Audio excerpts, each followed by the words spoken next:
Everybody, Martyn at Flicking Feathers again today, and I'm tying a very simple bonefish fly. This is the Gamakatsu Clouser. It's in Dick Brown's book.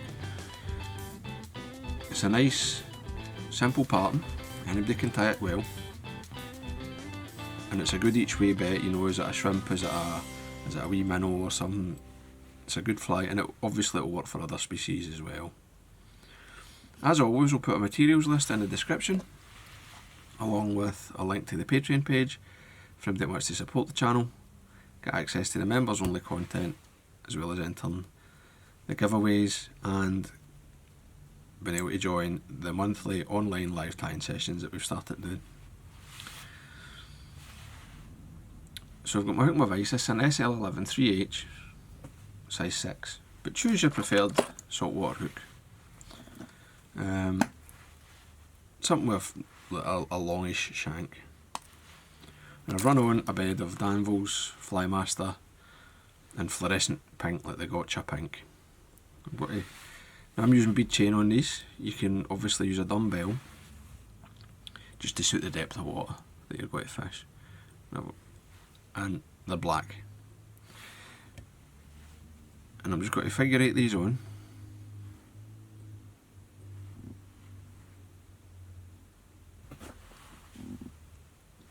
Get them positioned and just lock everything up. Figure 8's in over the eye and under the hook, and then over the hook and under the eye. A few wraps. And then just come down to the in line with the barb. Now the tail section is white craft fur.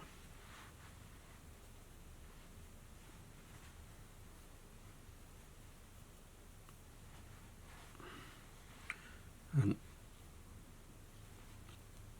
it doesn't need to be too. It doesn't need to be too thick. It can be quite sparse. Really, what you want. I'm just sort of adjust it to get a taper that I want, a length that I want, more or less. Lengthwise, you're looking at like a hook and a half, or maybe 2 shank lengths. Although it's up to yourself, you can adjust that to suit maybe you like a more compact looking fly, or something even longer. And I'm just going to tie that, and I'll trim the waist so it's just behind the bead chain, and I'm just going to gather it up with the thread on the way forward, sort of tidying everything up. Don't worry if there's a couple of wee gaps, because you're going to cover this. And I'm just going to build this up at the eyes as well.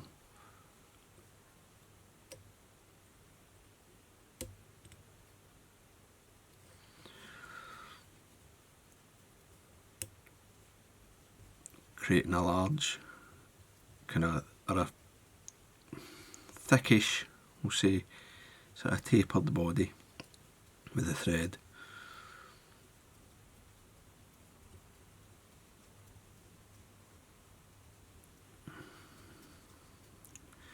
That looks not bad.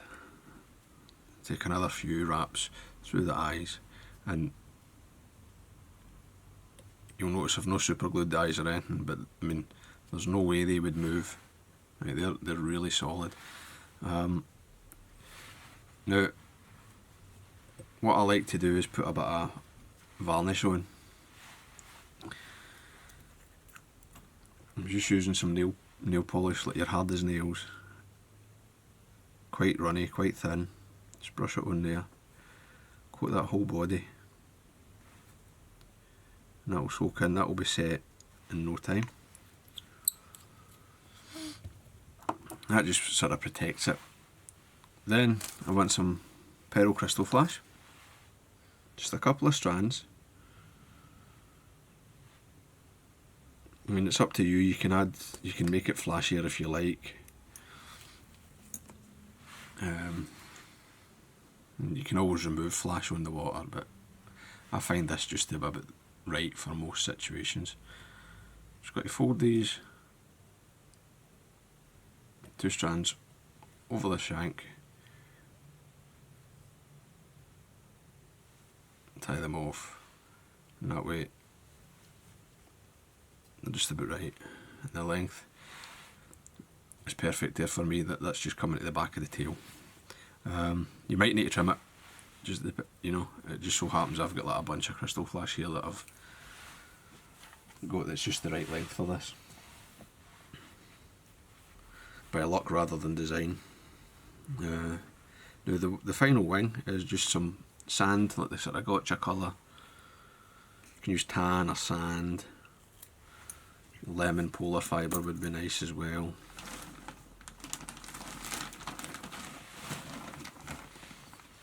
And I'm just, as always, just take out all the rubbish from the bottom.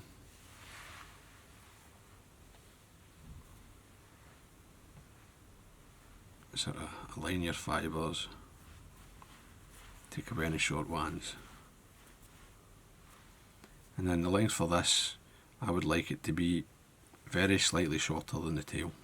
So come into, if I do it on your side so you can see maybe about there, right? It's just, the white's just that wee bit longer.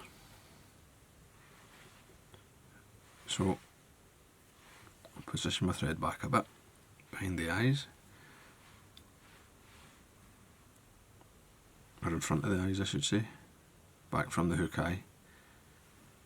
I take a couple of wraps and then I'll just pull it on top. Just pull it up and that'll sit it right on top, then you can flatten it with your nail. Take another couple of wraps back towards the bead chain and then trim away the waste. I'll just tidy everything up.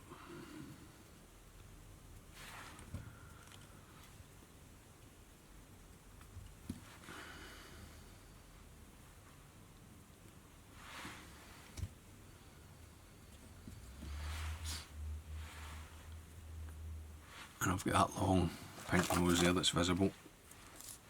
Now I'm going to put a single sprig Weedguard on this. Somebody asked me about different Weedguards because I usually use the double sprig, the V style. But I mean, tying this and it's quite light, just the bead chain. A single sprig should be enough to turn this against coral and all that. Anyway, so just, I can't remember who it was that asked, but got length of £20 hard nylon, and you'll see it's got a curve when you cut it from when you take it off the spool. Use the curve to help you, right? So I want this to curve like that. So what I'm going to do is I'm going to put a wee flat spot, maybe 4mm, and I've got, these are like serrated pliers, so that when I hold it it's still curving up the way. Flatten and then bend, right? So you get this wee sort of L shape. And I use the serrated pliers because it puts bumps on this flat spot. And I just offer that in, tie it down.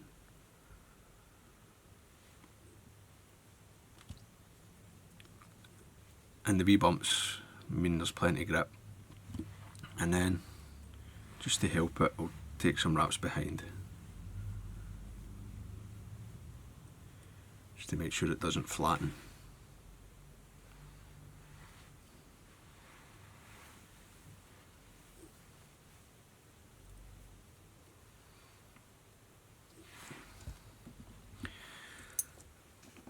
And then I'll just come in, back of these are all scissors anyway that I'm using, trim it off. I like this, if it's a single sprig I like to leave it a wee bit longer. But it's up to you. Some folk like to fold it. I don't know that the folding makes much odds. Whip finish.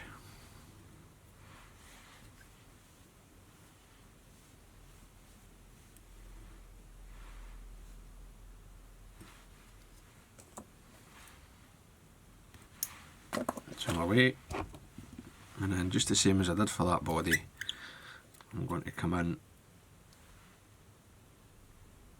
with the varnish, nail polish, head cement. I don't like super glue in the salt, it'll go white, it'll go brittle, it'll break. The varnish stands up much better.